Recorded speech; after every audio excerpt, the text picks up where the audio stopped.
Olá, pessoal. Eu me chamo Antônio Marcondes, sou professor da UES e membro do GPOST UES.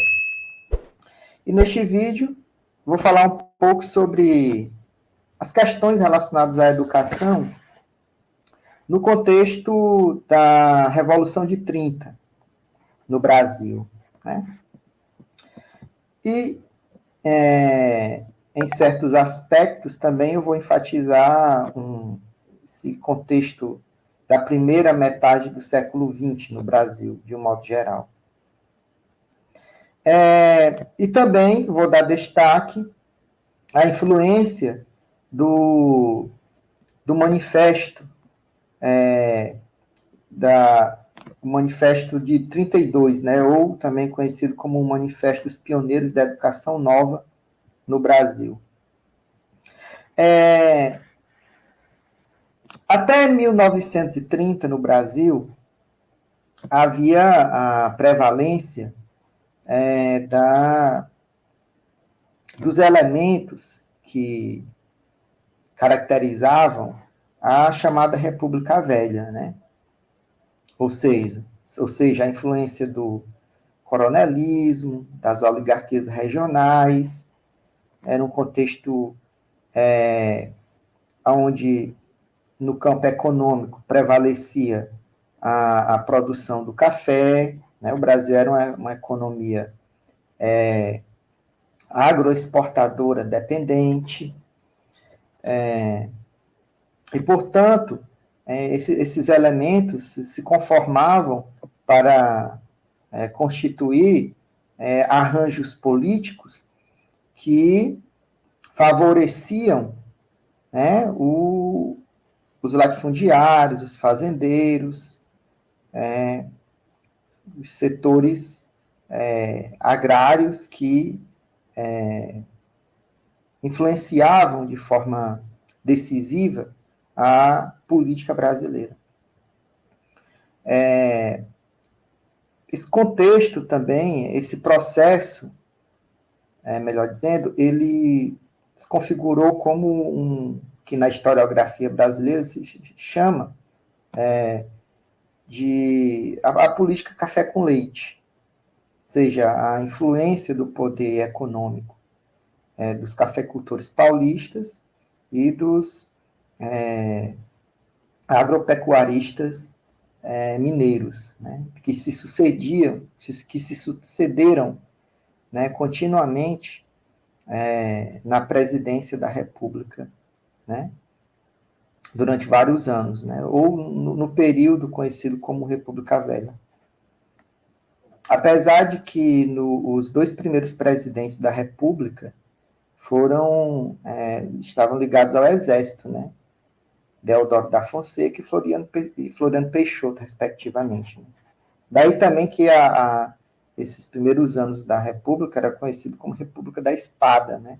Eles eram marechais, e a espada era um símbolo do exército, né? Do poder militar. Então, assim, essa configuração política, econômica, social, portanto, criava uma dispersão política, né? Ou seja, as oligarquias regionais disputavam entre si o poder no país e, portanto, estabeleciam um forte poder regional, né? E aí a Revolução de 30, ela vai quebrar com essa hegemonia, de certa forma. Ou seja, setores da burguesia industrial em ascensão, junto com os tenentes, né, organizaram, forjaram um arranjo político que colocou Getúlio Vargas, né, como presidente do Brasil, primeiramente num governo provisório de reorganização política, econômica, e que daí em diante, de 30, né, em diante, nós vamos ter, portanto, a nova configuração de poder no Brasil, que vai implicar em mudanças profundas na economia, na cultura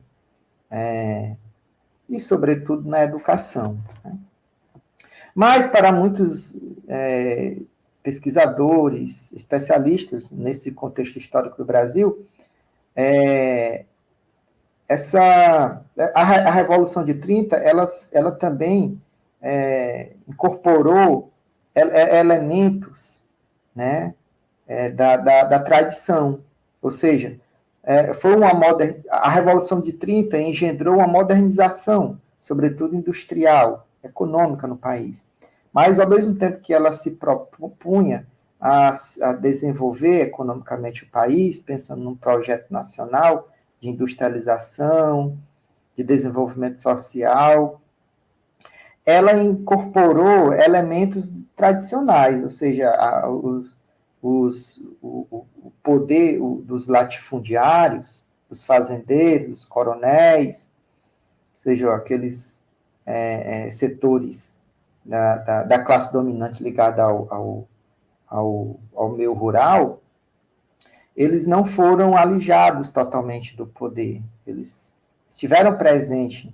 nas estruturas, né, do novo rearranjo político no Brasil com a Revolução de 30, né? A Revolução de 30 que vai ter vários desdobramentos político-econômicos que vão marcar profundamente, portanto, essa nova etapa da história do Brasil. Em 34 vai ser aprovada a nova Constituição, né, de 1934. Em 37, Vargas dá um golpe de Estado e institui a ditadura, né, a ditadura do Estado Novo, que vai durar até 45. Né?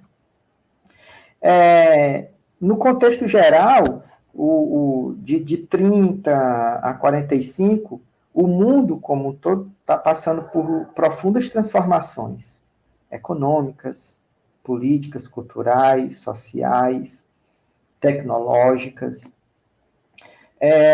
30 é o período entre guerras, né?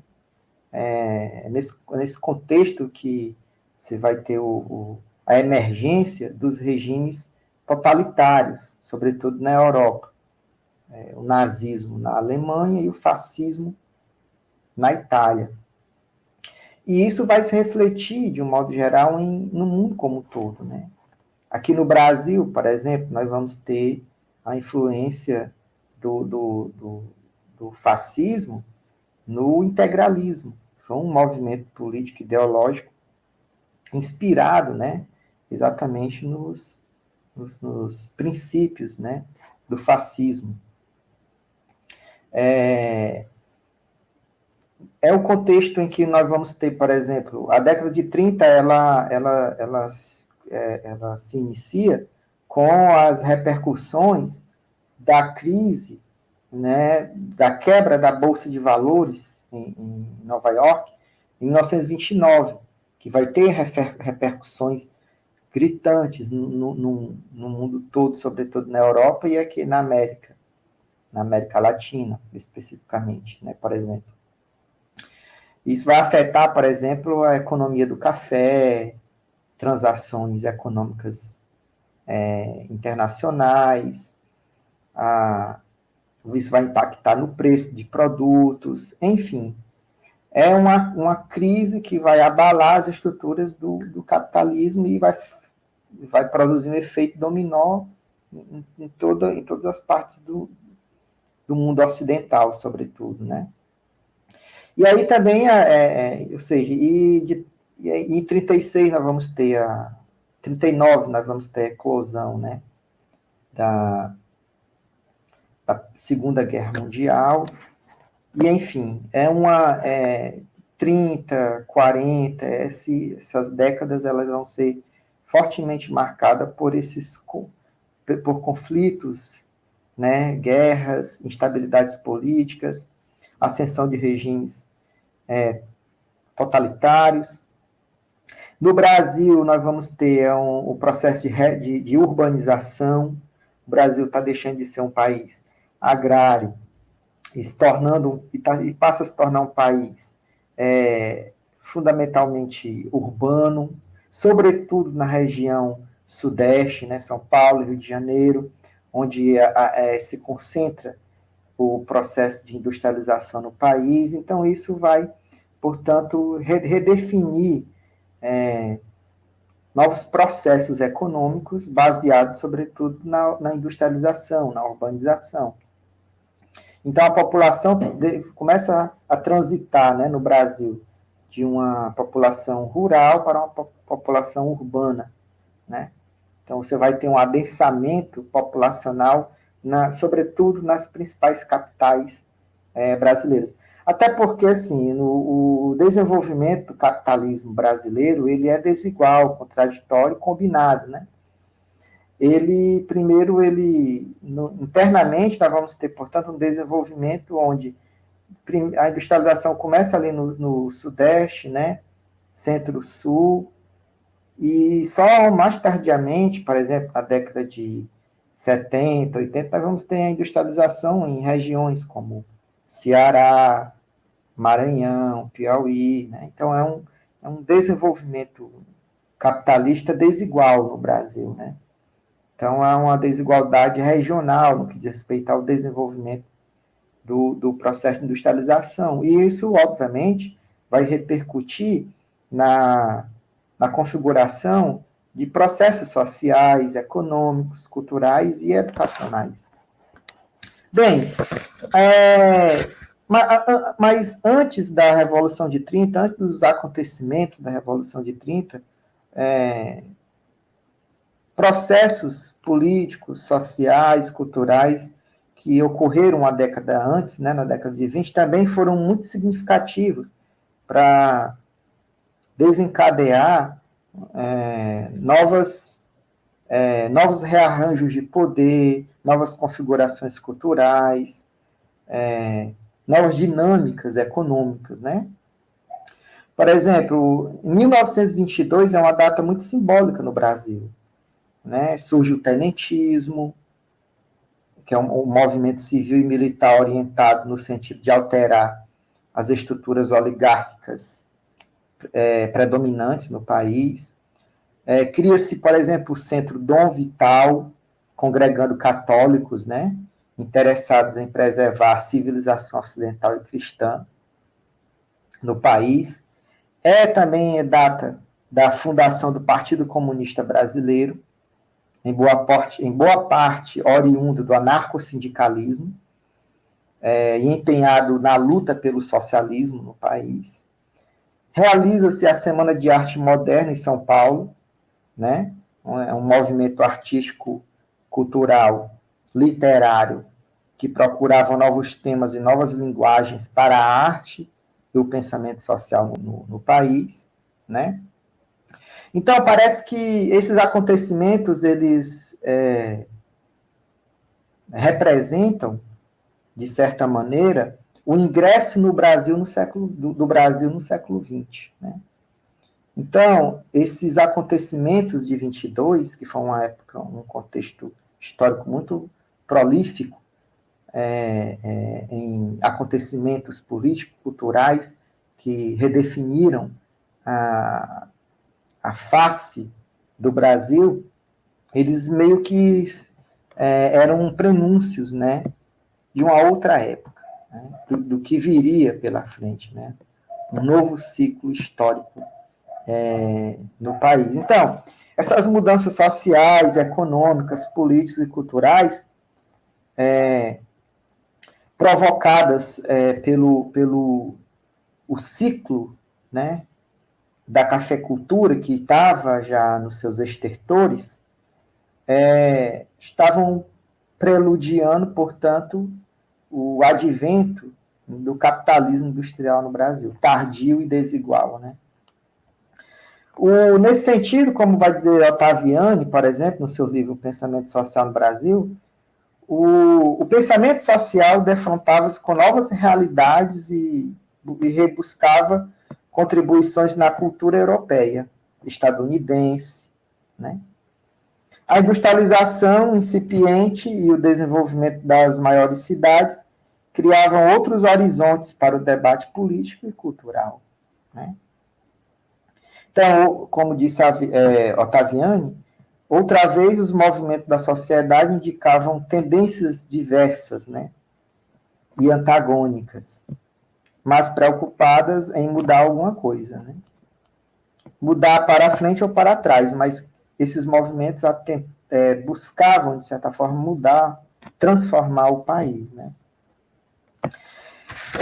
No que diz respeito à educação especificamente, nós vamos ter o início do século XX no Brasil vai trazer muitas mudanças no que diz respeito, por exemplo, à escola pública no país, né? Já no governo o Benjamin Constant, ele foi ministro da Instrução, Correios e Telégrafos no Brasil, né? Em 1890 ele propôs uma reforma educacional no país, e dentre as propostas que ele elencou, uma delas era exatamente a universalização da instrução pública no país, né? Ou seja, o Estado passava a ter responsabilidade pela educação pública, né? Até porque, com a fundação da República, nós vamos ter o princípio da laicidade, né? O que vai influenciar, por exemplo, na ideia de que a educação deve ter um caráter público, né? Laico, gratuito, né? Ainda que o ensino religioso tenha sido mantido, né? Mas aí, por princípio, vamos dizer assim, o Estado passa a ter responsabilidade pela educação do povo, ou educação popular. Ainda que, concretamente falando, o acesso à educação pública e o direito à educação pública gratuita, de qualidade, tenha ficado mais no papel do que se realizado efetivamente na prática. Porque nós vamos ver que o dualismo educacional vai dividir a educação, né, no sentido de que o Estado vai oferecer uma educação para a população e uma educação para a elite. Ou seja, a educação do povo, para o povo, a educação elementar, de formação técnico-profissional, e a educação para a elite, a educação humanista, de caráter propedêutico, para formar os filhos da elite para estudar, fazer curso superior e se prepararem, portanto, para dar sequência à hegemonia, à dominação da burguesia no Brasil, ocupando os principais postos de mando, de comando, de organização burocrática e, portanto, dominação e controle social.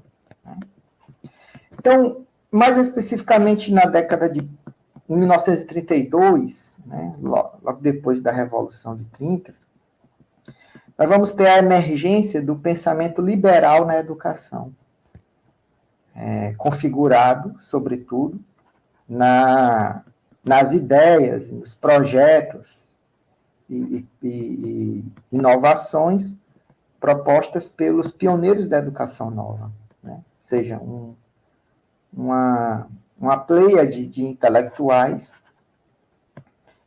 liberais que estavam pensando ali uma educação pública garantida pelo Estado, portanto, com amplo acesso para o conjunto da população, né? Os renovadores da educação no Brasil exerceram um papel decisivo nesse sentido, na formulação e consolidação da educação pública, com a participação efetiva do Estado, né?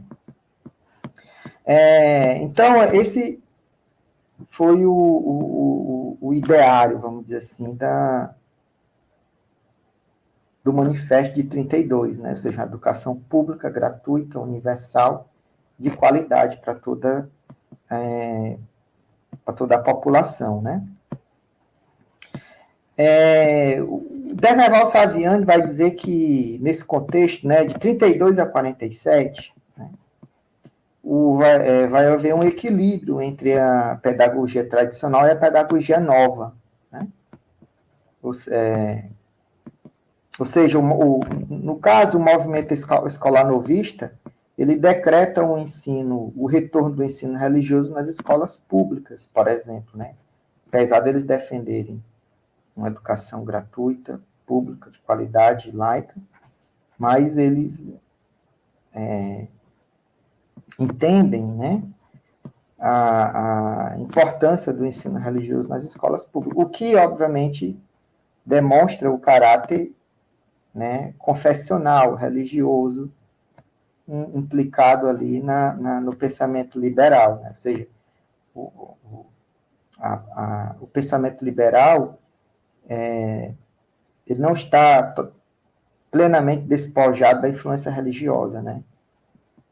O que vai ser evidente que nas escolas brasileiras o predomínio do catolicismo, seus símbolos, suas ideias, seus valores vão ser uma constante, né?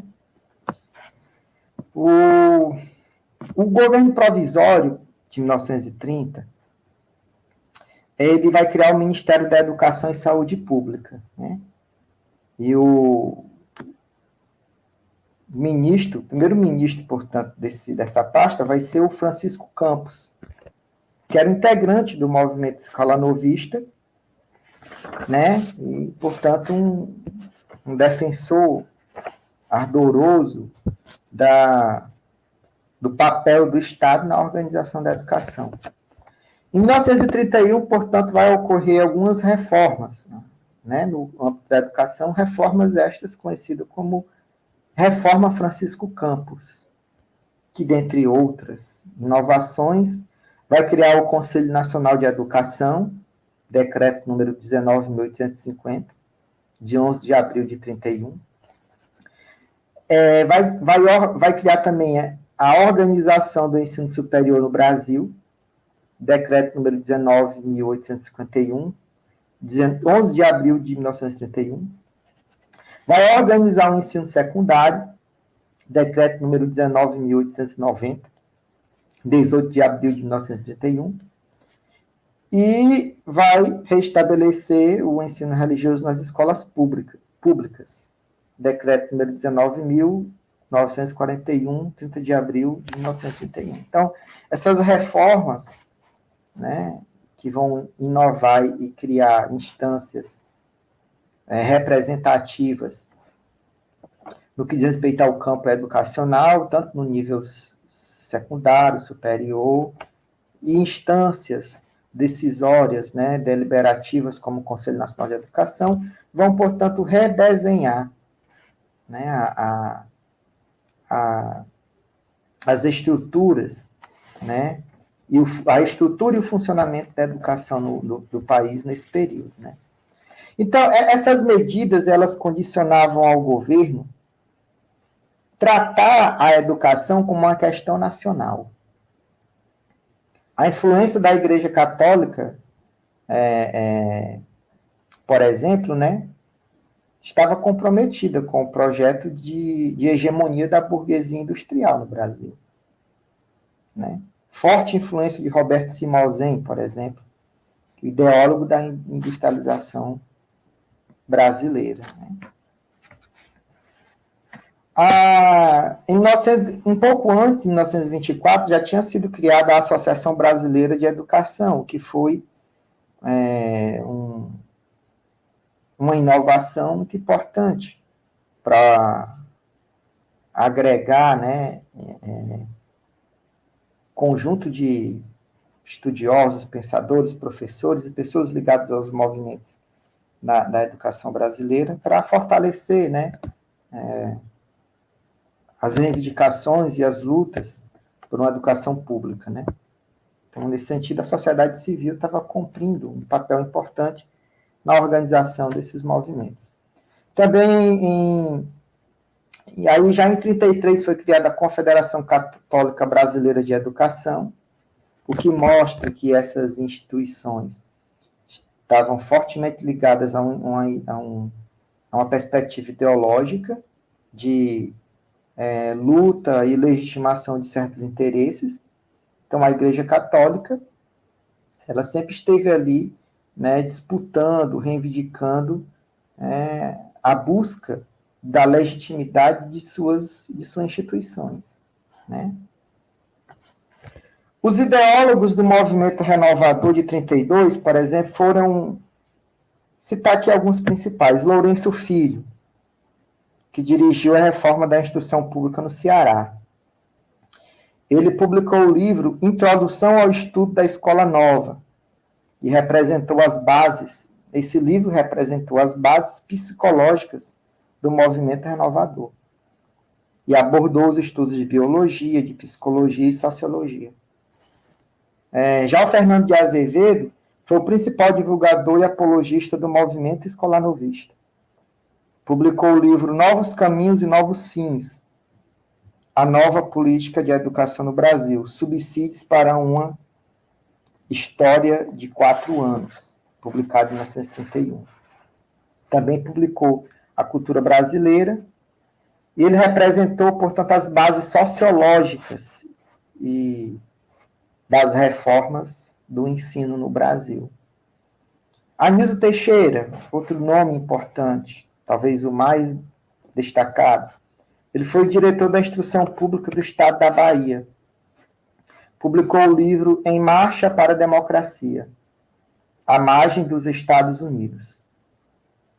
Outra publicação, Educação para a Democracia, Introdução à Administração Educacional, de 1936.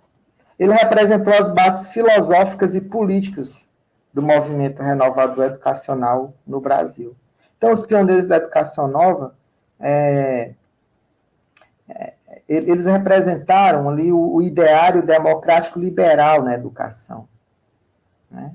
Eram fortemente influenciados pelas ideias de John Dewey, né, filósofo pragmatista americano, e que, portanto, pensavam uma educação voltada para a formação de sujeitos plenamente capacitados para desenvolver atividades com habilidades plenas para o desenvolvimento social e econômico do Brasil. Ou seja, eles pensavam a educação como um processo social de formação para a capacitação do indivíduo se adaptar aos processos sociais em curso, no caso, a industrialização no Brasil. Então, a educação estava muito na concepção dos renovadores, a educação tinha um papel decisivo no processo de reprodução social das bases do desenvolvimento capitalista no Brasil. A educação voltada, portanto, para formar um indivíduo apto a entrar no mundo do trabalho, né?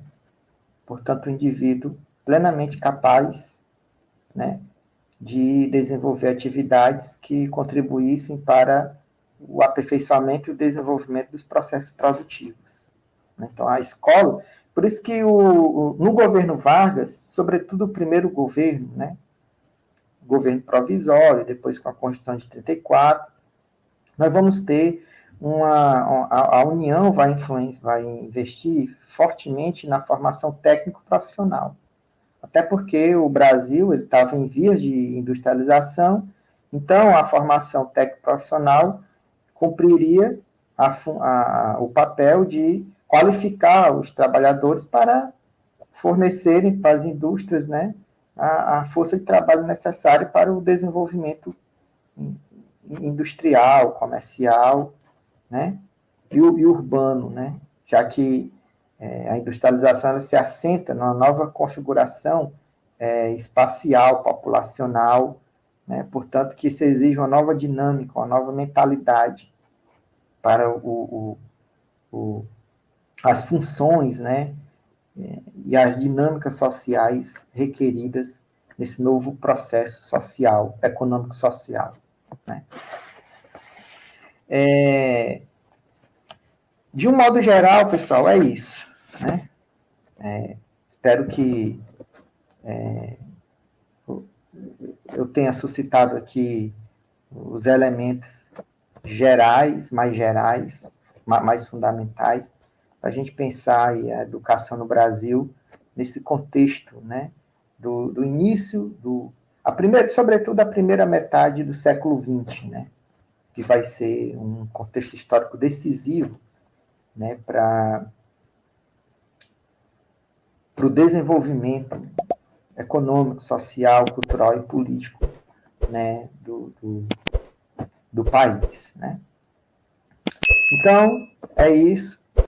Até uma outra oportunidade. Um abraço.